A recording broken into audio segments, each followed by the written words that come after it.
ఈరోజు Yelamanchili town PS పరిధిలో ఎర్రవరం దగ్గరలో ఒక హత్య జరిగింది. భార్యనే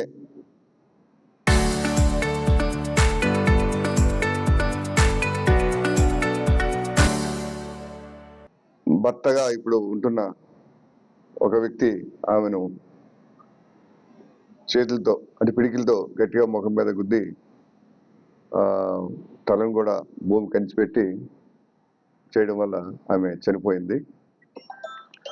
వివరాలు ఏంటంటే, కాకి అప్పారావు గారు ఇందులో ఫిర్యాదు చేశారు. ఆయనకు ఒక స్క్రాప్ షాప్ ఉన్నది ఎర్రవరం దగ్గరలో, ఎన్హెచ్ పక్కనే.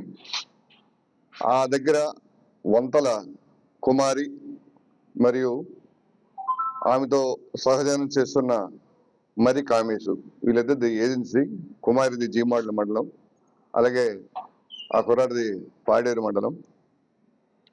ఆమెకు ఆల్రెడీ ముందే మ్యారేజ్ అయింది. ఆమెకు సుమారు 40 సంవత్సరాలు ఉంటుంది. ఆమెకి ఒక 18 ఏళ్ల కుమార్తె, ఒక 16 ఏళ్ల కుర్రాడు కూడా ఉన్నాడు. భర్తని, ఇద్దరు పిల్లల్ని విడిచిపెట్టి ఈయనతో వచ్చేసింది, కామేష్తో వచ్చేసి ఈ స్క్రాప్ షాప్లో కూలి పని చేసుకుంటున్నారు. అక్కడే ఉంటున్నారు. ఆయన భోజనం పెట్టుకుని నెలకి ఒక 15,000 ఇస్తారు. కాకపోతే వీళ్ళు ట్రైబల్స్ అవడం వల్ల వీళ్ళకి ఆల్కహాల్ తీసుకోవడం రోజు అలవాటు. ఆ రోజు అక్కడే కొంచెం మద్యం సేవిస్తూ ఆదివారం నాడు మాత్రం ఒక 1000 రూపాయలు ఈ కాకి అప్పారావు ఓనర్ దగ్గర తీసుకొని బయటకు పోయి వైన్ షాపులో వైన్ కొనుక్కొని బయట బిర్యానీ గట్టు కొనుక్కొని ఆ రోజు ఎంజాయ్ చేస్తారు. ఇది వాళ్ళ వీక్లీ ప్రోగ్రామ్.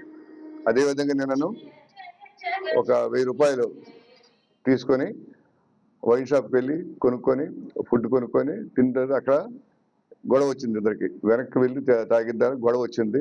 ఏమిటంటే, ఆ ముందు ఇద్దరు పిల్లలకి భర్తకి ఏమి డబ్బులు పంపాలి అని ఆయనతో గొడవ పడింది. గొడవ పెడితే మన భర్తనే కష్టంగా ఉంది, వాళ్ళకెలా డబ్బులు పంపిస్తామని ఇతను అన్నాడు. ఇద్దరు సుమారు 4 క్వార్టర్ల వరకు తాగేశారు. ఆమె కూడా ఒక క్వార్టర్న్నర తాగింది. ఈయన కూడా ఒక 2.5 క్వార్టర్లు తాగేశాడు. తాగిన తర్వాత అక్కడ గొడవ వచ్చి ఇష్టం వచ్చినట్టు ముఖం మీద ఆయన పిడికిలతో గుద్దేశాడు బలంగా. అంతేకాకుండా ఆ తల పట్టుకొని నేలకి ఎదింపు పెట్టాడు. దాంతో ఆమె స్పృహ కోల్పోయి కదలలేకుండా పరిస్థితుల్లో ఈమెను తీసుకెళ్లి రాత్రి ఉన్న ప్రాంతంలో ఈ స్క్రాప్ షాప్ దగ్గరికి వెళ్ళాడు. కాకి అప్పారావు అక్కడ ఉన్నాడు. ఏమైందంటే, ముందుగా ఆవిడకి ఒక బైక్ గుద్దేసిందని చెప్పాడు. వెంటనే అతను ఆయన దగ్గర ఉన్న వ్యాన్లో ఎలమంచిలి గవర్నమెంట్ హాస్పిటల్కి అతను వీళ్ళిద్దరిని తీసుకుని వెళ్ళాడు. అప్పటికి డాక్టర్ గారు సుమారు 3:30 ప్రాంతంలో చెక్ చేసి చనిపోయిందని చెప్పారు. అప్పుడేమో ఆయనకి డౌట్ వచ్చి గట్టిగా అడిగాడు, కాకి అప్పారావు ఏం చేసిందంటే, ఇలాగ డబ్బుల కోసం గొడవ వచ్చింది, నేనే కొట్టేశానని చెప్పాడు. దాంతో ఈ కాకి అప్పారావు గారు మాకు రిపోర్ట్ ఇచ్చారు. దాని మీద హత్య కేసు నమోదు చేస్తున్నాం. ఆయనకి చెప్పిన తర్వాత ఆయన ముద్దాయి గారు అక్కడి నుంచి వెళ్ళిపోయినారు. ఇంకా ఆయన్ని మేము అప్రిహెండ్ చేయవలసిన అవసరం ఇంకా ఉన్నది. ఈ డెడ్ బాడీ ప్రస్తుతానికి అనకాపల్లిలో ఉన్నది. ఆమె తాలూకా భర్తని, తమ్ముడిని, కొడుకులు ఫోన్ చేసాం.